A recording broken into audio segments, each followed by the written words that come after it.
Hey guys, welcome back to Money is Blind podcast. You are listening to the ultimate show in the internet where blind and visually impaired can learn business skills to become successful in life.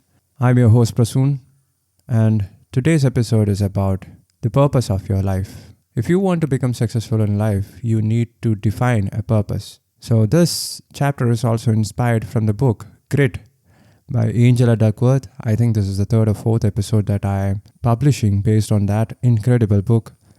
So last week I talked about interest, practice and passion inspired from the same book, and that was chapter number 7.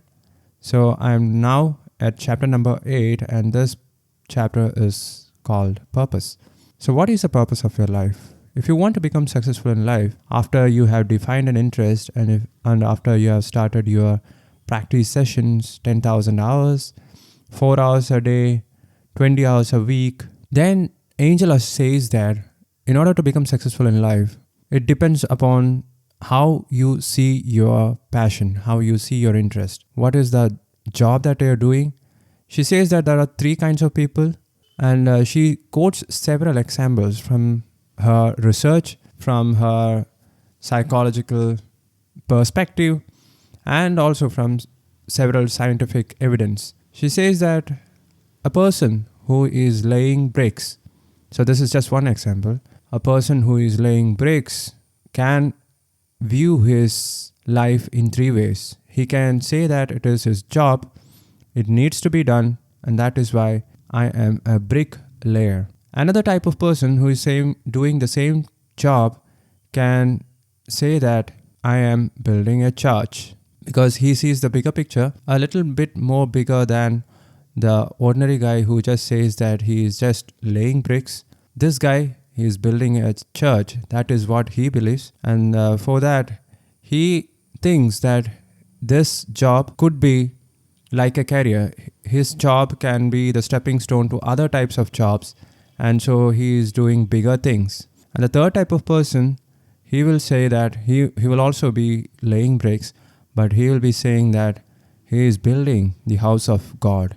That means he is not doing it for himself. He is doing it for other persons. He is doing it for the community. He is doing it for the whole world.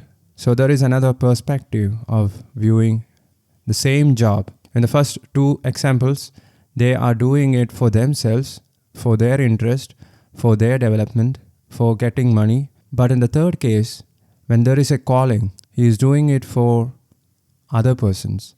So Angela says that this type of persons who views their passion, who views their job as a calling, they are the ones who become successful.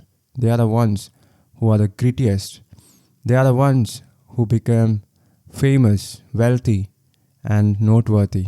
So that's another takeaway message from this chapter, and I wanted to share it with you immediately after reading this. So thing is that I've been rereading this chapter again and again, and when I think about it, if I have started thinking like the third category of person, what am I doing it for other persons? Am I doing it for the benefit of the world? Am I doing it for the community? So if I believe like that, if I start believing like that, if something bigger than myself, my gain, my achievement and development, if there is something into it which is much bigger than my achievements, that's when we can progress, because that defines the purpose. That is a higher motive, that is a higher goal towards which we can go.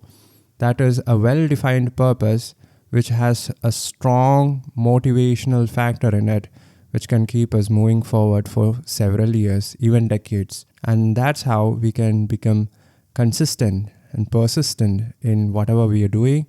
That's how we can become gritty and successful. So there are several other examples written in this book. I'll be talking more about this incredible book in the coming few chapters. If you don't want to miss it out, consider subscribing to the show. It doesn't matter if you're blind or visually impaired. I am visually impaired, and I have been running multiple businesses for the past 6 years. If you're gritty enough, if you have the right mindset, you can also do it. So don't consider blindness as a barrier, because in this podcast, you will be learning skills and thoughts from incredible leaders and from several books that I read, which are going to redefine your life so that you can also start practicing these ideas, implement these skills, and become successful in life. So on that note, I'm signing off. Talk to you guys tomorrow. You guys take care. Bye-bye.